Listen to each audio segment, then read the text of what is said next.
आप आने वाले वक्त में ग़ज़वा-ए हिंद में शामिल होंगे पाकिस्तान फौज के साथ, तो आपके पास जो हथियार होगा वो राइफल होगा। आज हम आपको राइफल का तारुफ करवाएंगे। इस टाइम जो हमारी सूरत हाल है ना, हमें ग़ज़वा-ए हिंद की नहीं, हमें ग़ज़वा-ए इल्म की जरूरत है। हमें ग़ज़वा-ए हिंद की नहीं, हमें ग़ज़वा-ए रोजगार की जरूरत है। हमारे लोगों को ये नहीं पता कि अपने राइट्स कैसे मांगने हैं। अभी ये 3-4 दिन पहले की बात है, साउथ कोरिया में उनके प्रेसिडेंट ने मार्शल लॉ लगाने की कोशिश की है। कुछ घंटों के अंदर पब्लिक बाहर आ गई। उनके बूढ़े, बच्चे, नौजवान, हर शख्स सड़कों में निकले। कुछ घंटों में उन्होंने वो फैसला जो है उसकी तरदीद करवाई, उसकी मजम्मत की और उसको कैंसिल करवाया। ग़ज़वा-ए हिंद की बातें करते हैं हम, हंसी आती है मुझे। और हम राइफलें चलाना सिखा रहे हैं, और कलम चलाना तो सिखा लो, रोटी कमाना सिखा लो, कलम चलाना सिखा लो इन लोगों को। इस कौम को स्क्रॉल करने के अलावा कुछ करना सिखा दो, खुदा का वास्ता है। रशिया इस टाइम कह रहा है कि India is a profitable country, तो इस टाइम चौधरी साहब सिर्फ रशिया नहीं, पूरी दुनिया का ये कहना है कि India is a profitable country. सुधारते क्यों नहीं है, उसको समझाते क्यों नहीं है? जब इमाम रिजवान रेप करता है तो मुसलमान पुरुष रोड पर क्यों नहीं उतरते हैं कि इस इमाम रिजवान को हटाओ, हम इस्लाम में एक्सेप्ट नहीं करेंगे? जब नासिर खान रेप करता है तो मुसलमान क्यों नहीं रोड पर आते और कहते हैं कि हम इसको मुसलमान नहीं समझेंगे? जब अफजल गुरु पार्लियामेंट पर अटैक करता है तो मुसलमान रोड पर क्यों नहीं उतरते और कहते क्यों नहीं है कि ये मुसलमान है ही नहीं, हम इसको बॉयकॉट करते हैं, हम इसको दफन नहीं होने देंगे? जरूरत नहीं है, हमें भूख, बेरोजगारी, इसको खत्म करने की जरूरत है। जबरदस्त। अगर आपको मौका मिले कि अगर ज़ाद अहमद को हम इनवाइट करें, या आप क्या इसके ऊपर मैं चैलेंज करती हूँ उनको, ठीक है, मैं बड़ी रिस्पेक्ट के साथ, कि आप इधर जंगजू तैयार कर रहे हैं ना भाई साहब, तो पहले आप, मैं एक एजुकेटेड लड़की हूँ, ठीक है, और मैं सिर्फ एक स्टूडेंट हूँ। मुझे तो हंसी आती है उनकी वीडियोस देख के। इस तरह की वीडियोस बना के 2-2 मिनट की वीडियोस बना के आप जहादी तैयार कर रहे हैं। पहली बात ये है कि आप दुनिया जितनी डेवलप हो चुकी है, सिर्फ गोलियां हाथ में पकड़ के जंगे नहीं होती। आप क्या चैलेंज करती हैं? मेरी रिक्वेस्ट है, मैं हाथ जोड़ के कहती हूँ कि इस टाइम हमारी रोटी पूरी नहीं हो रही, जाहिल हम हैं, रोजगार हमारे पास नहीं है, सेहत हमारे पास नहीं है, इज्जत हमारे पास नहीं है पूरी दुनिया में। पूरी दुनिया हमें मंगता कहती है। खुदा का वास्ता है, मजहब जो है वो एक उसको मिसयूज ना करें, उसके नाम पर लोगों को जज्बाती मत करें, उनको भड़काएं। ठीक है, अमेरिका को देख लें जो कि सुपर पावर है, वो इंडिया के साथ ट्रेड कर रहा है। क्यों? क्योंकि वो इंडिया को प्रॉफिटेबल कंट्री मानता है। चाइना को देख लें जो उसका दुश्मन रहा है, ठीक है, उसकी मजबूरी बनी हुई है इस टाइम इंडिया के साथ ट्रेड करना। क्यों? क्योंकि India is a profitable country. सिर्फ यही नहीं, दुनिया के जो मुस्लिम ममालिक है, सऊदी अरब है, यूएई है, वो इन्वेस्टमेंट कर रहे हैं, वो प्रोजेक्ट कर रहे हैं इंडिया के साथ, क्योंकि प्रॉफिटेबल कंट्री है। हेलो दोस्तों, जैसा कि आपने हाईलाइट में देखा, पाकिस्तान से एक वीडियो वायरल हो रहा है जिसमें साफ साफ दिखाया जा रहा है कि ग़ज़वा-ए हिंद की सोच रखने वाले 2 मिनट के अंदर बंदूक चलाने की प्रक्रिया सिखा रहे हैं। ऐसे सोच रखने वाले के लोग जहां रहेंगे तो देश तरक्की कहां से करेगा। तो इसी टॉपिक पर चलिए देखते हैं कि पाक मीडिया इस पर क्या रिएक्शन देता है, उनका क्या कहना है इस वीडियो के बारे में। दो बड़ी खबरों के ऊपर, एक साइड पे रशिया के प्रेसिडेंट ने ये स्टेटमेंट दी है कि India is a profitable country. दूसरी साइड पे अगर पाकिस्तान की बात करें, पाकिस्तान के एक इंटेलेक्चुअल समझे जाते हैं ज़ाद अहमद, लाल टोपी के नाम से जो थोड़े फेमस हैं, उन्होंने ये स्टेटमेंट बल्कि प्रॉपर वीडियो बनाई है जिसमें वो पाकिस्तान के नौजवानों को ग़ज़वा-ए हिंद की तैयारी करवाते नजर आ रहे हैं। इन दोनों चीजों के ऊपर अंबर हाशमी से बात करेंगे। अस्सलाम वालेकुम अंबर जी, कैसी हैं आप? वालेकुम अस्सलाम, मैं बिल्कुल ठीक हूँ, आप कैसे हैं? मैं भी ठीक ठाक। क्या कहना चाहेंगी आप ग़ज़वा-ए हिंद की तैयारी, जो ऑनलाइन ग़ज़वा-ए हिंद की तैयारी ज़ाद अहमद साहब करवा रहे हैं, दूसरी साइड पे रशिया के प्रेसिडेंट ने स्टेटमेंट दिया, क्या कहना चाहेंगे? ग़ज़वा-ए हिंद ऐसा टॉपिक है, इसके ऊपर अगर मैं बात करूंगी ना तो बड़े बड़े मौलवियों को बड़ी मिर्चें लगेंगी। अच्छा। तो आप में अगर हिम्मत है ना, तो फिर मेरी आपसे रिक्वेस्ट है कि आप किसी दिन मखसूस सिर्फ इसी टॉपिक पे मुझसे बात करें, ताकि आप फिर आपको करने का मजा है और मुझे बताने का मजा है, डिटेल में बताने का मजा है। फिलहाल आप आए टॉपिक की तरफ। जो आपने बात की है ना कि रशिया इस टाइम कह रहा है कि India is a profitable country, तो इस टाइम चौधरी साहब सिर्फ रशिया नहीं, पूरी दुनिया का ये कहना है कि India is a profitable country. ठीक है, अमेरिका को देख लें जो कि सुपर पावर है, वो इंडिया के साथ ट्रेड कर रहा है। क्यों? क्योंकि वो इंडिया को प्रॉफिटेबल कंट्री मानता है। चाइना को देख लें जो उसका दुश्मन रहा है, ठीक है, उसकी मजबूरी बनी हुई है इस टाइम इंडिया के साथ ट्रेड करना। क्यों? क्योंकि India is a profitable country. सिर्फ यही नहीं, दुनिया के जो मुस्लिम ममालिक है, सऊदी अरब है, यूएई है, वो इन्वेस्टमेंट कर रहे हैं, वो प्रोजेक्ट कर रहे हैं इंडिया के साथ, क्योंकि प्रॉफिटेबल कंट्री है। अफ्रीका बार बार बुला रहा है अपनी तरफ कि आप हमारे पास आए, हमारे साथ प्रोजेक्ट करें, हमारे साथ ट्रेड करें। क्यों? क्योंकि वो प्रॉफिटेबल कंट्री है। क्या वो लोग समझते हैं प्रॉफिटेबल कंट्री समझते हैं? मुझे ये बताएं, कौन सी ऐसी कंट्री है, जिसने अब तक इंडिया के साथ ट्रेड किया और उसका कोई नुकसान हुआ हो? प्रॉफिटेबल कंट्री है वो, तो उसके साथ ट्रेड कर रहे हैं, उसके साथ लोग जुड़ रहे हैं, उनकी मजबूरी बन गई है इस टाइम उनके साथ जुड़ना। ठीक हो गया। और दूसरी साइड पे अगर मैं तो ये कहना चाहूंगा कि हमें भी जितना जल्द हो ये बेहतर है कि हम इस चीज को समझेंगे भाई कौन से कंट्री से हमें ट्रेड करने का फायदा होगा और किस कंट्री से ट्रेड करने का नुकसान होगा। अगर पास में देखें किससे हमने नुकसान लिया, ट्रेड करके हमें फायदा हुआ, नुकसान हुआ ट्रेड बंद करके। आप देखें ना, नुकसान इंडिया के साथ अगर किसी की ट्रेड बंद होती है उसमें इंडिया का कोई नुकसान नहीं हो रहा, बल्कि आपने देखा होगा पाकिस्तान की आज से 4-5 साल पहले इंडिया के साथ ट्रेड अच्छी थी, अब नहीं है, तो पाकिस्तान के क्या हालात है। ठीक है, इस टाइम आलू और प्याज का आप रेट देखिए, पिछले 4-5 साल से कहाँ था कंपेयर करें और कितनी तेजी से कहाँ जा रहा है। बांग्लादेश को देख लिया, जिसकी हम इस टाइम हम लोग खड़े होकर सड़कों पे मिसालें देते थे कि बहुत रैपिडली आगे जा रहा है, ग्रो कर रहा है, डेवलप हो रहा है, उसके रिलेशन थोड़े से खराब हुए हैं इंडिया के साथ, उसका असर पड़ा है। 6-7 माह में वो बांग्लादेश से समझ लें बांग्लादेश बन गया। और अगर यही सूरत हाल रही ना तो बांग्लादेश समझे बंद है। उसकी वजह ये है कि आप ये देखिए बांग्लादेश की बिजली कहाँ से आ रही है, मोस्टली इंडिया से आ रही है। उनकी खुराक जो है, उनकी सब्जियां हैं, उनके फल हैं, उनका राशन है, वो कहाँ से आ रहा है, वो मोस्टली इंडिया से आ रहा है। तो नुकसान अगर ट्रेड बंद होती है तो इसमें इंडिया का कोई नुकसान नहीं है। वो कंट्रीज जिनकी ट्रेड बंद हुई है इंडिया के साथ, नुकसान में वो है। पाकिस्तान आपके सामने है, बांग्लादेश आपके सामने है। बल्कि हमें ये समझने की जरूरत है, चौधरी साहब मैं आपको बात करने का मौका देती हूँ, हमें ये समझने की जरूरत है कि इस टाइम जितना जल्दी हम समझेंगे, जितना जल्दी हम समझेंगे, इस बात को पिक करेंगे, उतना जल्दी हमारा ही फायदा है, हम ही डेवलपमेंट की तरफ जाएंगे। नहीं, मुझे मौका इसलिए दे, मैं भी इस वीडियो में आपके साथ मौजूद हूँ। आप तो बिल्कुल ऐसे स्टार्ट हो गई है जैसे कोई स्पीच कर रही हैं। इधर दूसरे भी भाई मौजूद हैं, वो भी आपकी बात सुन रहे हैं। मुझे ये बताएं, आपने ये बोला कि गजवा हिंद पे किसी दिन प्रॉपर हम बात करेंगे। अगर आप में इतनी हिम्मत है तो मैंने तो आपकी स्टेटमेंट आगे चलानी है, मुझे भी कोई इशू नहीं, मैं भी चलाऊंगा, प्रॉपर बात करेंगे। लेकिन अभी ये जो स्टेटमेंट जाहिद अहमद साहब की तरफ से आई है, उसके ऊपर कोई तो ओपिनियन दे ना आप अपना, कि भाई ऑनलाइन वो राइफल पकड़ के कह रहे हैं कि आ जाओ गजवा हिंद की ट्रेनिंग करते हैं या प्रैक्टिस। अब ये देखे ना, बात हंसी वाली बात नहीं है। सबसे पहले मुझे ये बताएं कि ये कौन सी जंग है जिसकी ट्रेनिंग यूट्यूब पे हो रही है ऑनलाइन। बढ़ गई वो ट्रेनिंग, वो सारी ट्रेनिंग, ये जो सोल्जर्स को इतने सालों की, इतने महीनों की ट्रेनिंग दी जाती है उनको बॉर्डर पे खड़ा करने के लिए, उनको हथियार चलाना सिखाने के लिए, वो तो फिर मतलब जीरो है। ये मजाक हो रहा है इतने सालों से। आप 1 मिनट की वीडियो बनाएंगे और आप लोगों को राइफल चलाना सिखा देंगे, उनको पकड़ना सिखा देंगे, उनको जंग के लिए आप मादा कर लिए। और मुझे ये बताएं, ये लाल टोपी वाले भाई साहब जिनकी आप बात कर रहे हैं, उनकी वीडियो को मैं क्या वैल्यू दूं? उनकी तो वीडियो उनकी इस तरह की तमाशाई और मजाक वाली वीडियोस आए दिन आई रहती हैं।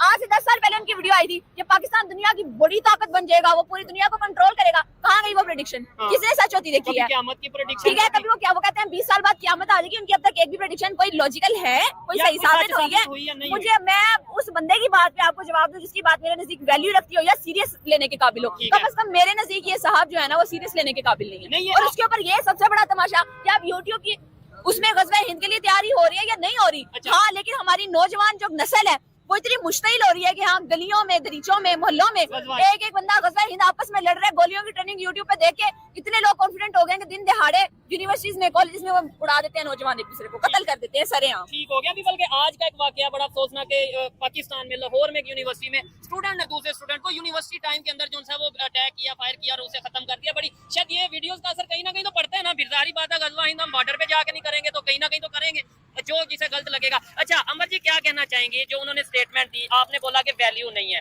लेकिन ये आपकी ओपिनियन, आप एक एजुकेटेड हैं या थोड़ी अपनी एक सोच रखती हैं, लेकिन ये जितने मेरे सारे भाई खड़े हैं, इन्हें मैं चैलेंज करता हूँ, इनमें इस्लाम का, ईमान का जज्बा इतना मौजूद है। अभी किसी से पूछ लें, हाँ भाई गज़वा हिंद करोगे, वो सब कहेंगे गज़वा हिंद करेंगे। हाँ जी, गज़वा हिंद करेंगे आप लोग या नहीं करेंगे? गज़वा हिंद के बारे में क्या कहना चाहेंगे? करेंगे? हाँ, गज़वा हिंद करेंगे जी, ठीक है। गज़वा हिंद के बारे में क्या कहना चाहेंगे? करेंगे।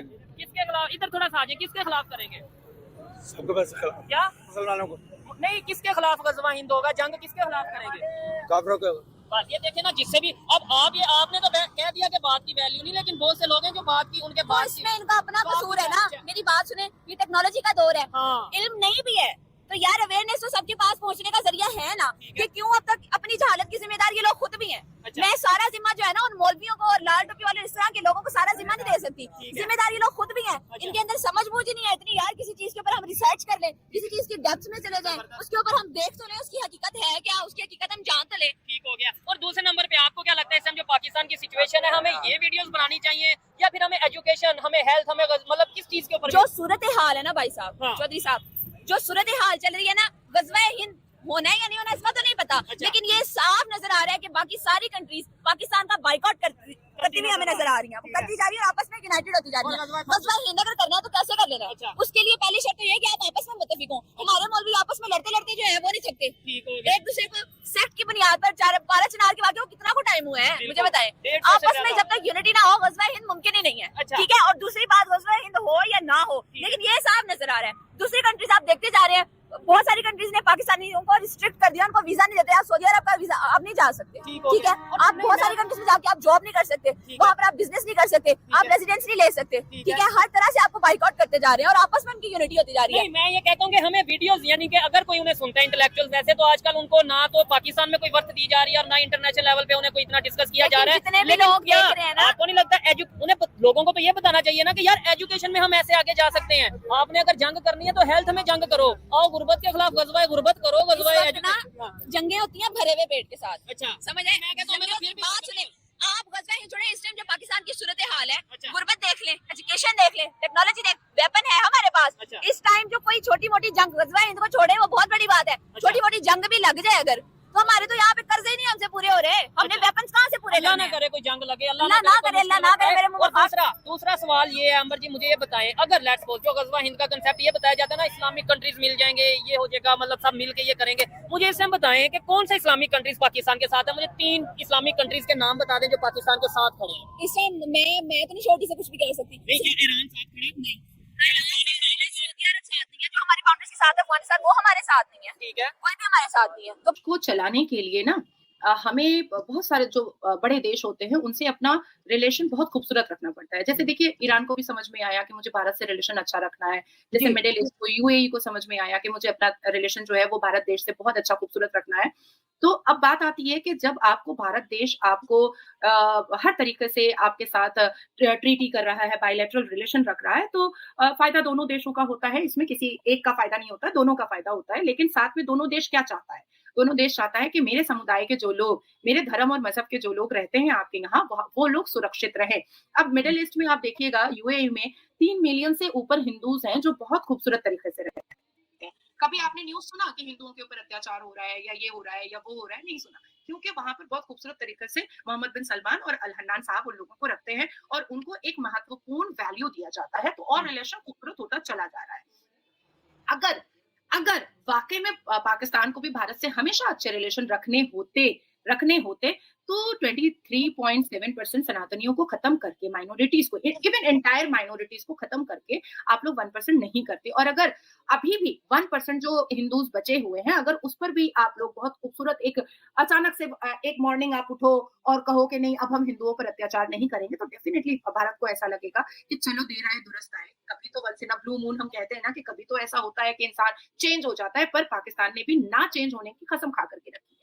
तो इसलिए भी रिलेशन और कड़वा होता चला गया है।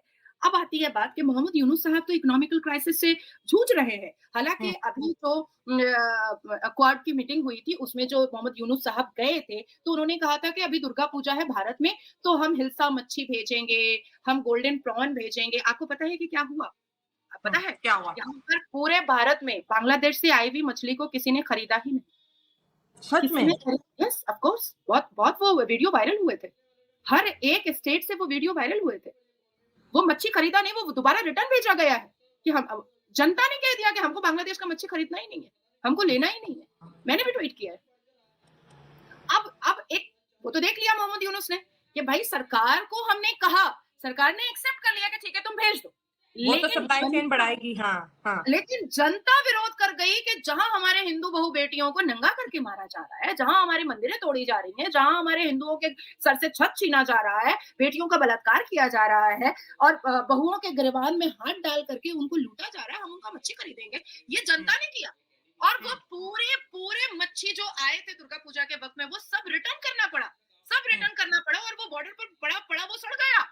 ना यूनुस ने रिटर्न लिया और ना भारत में वो बिका।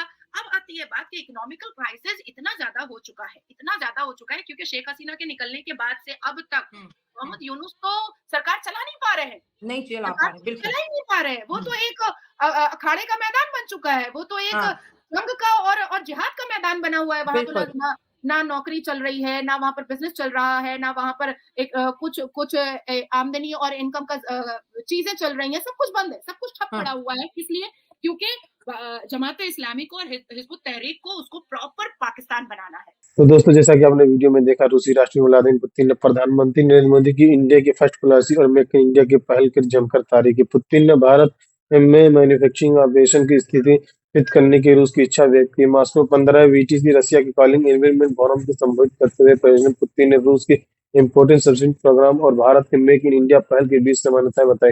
2 दिवसीय फोरम में शुरुआत बुधवार को मॉस्को में रूसी राष्ट्रपति ने कहा कि प्रधानमंत्री मोदी के पास मेक इन इंडिया नामक एक ऐसा प्रोग्राम है, हम भी भारत के अपना मैन्युफैक्चरिंग ऑपरेशन स्थापित करने के लिए तैयार है।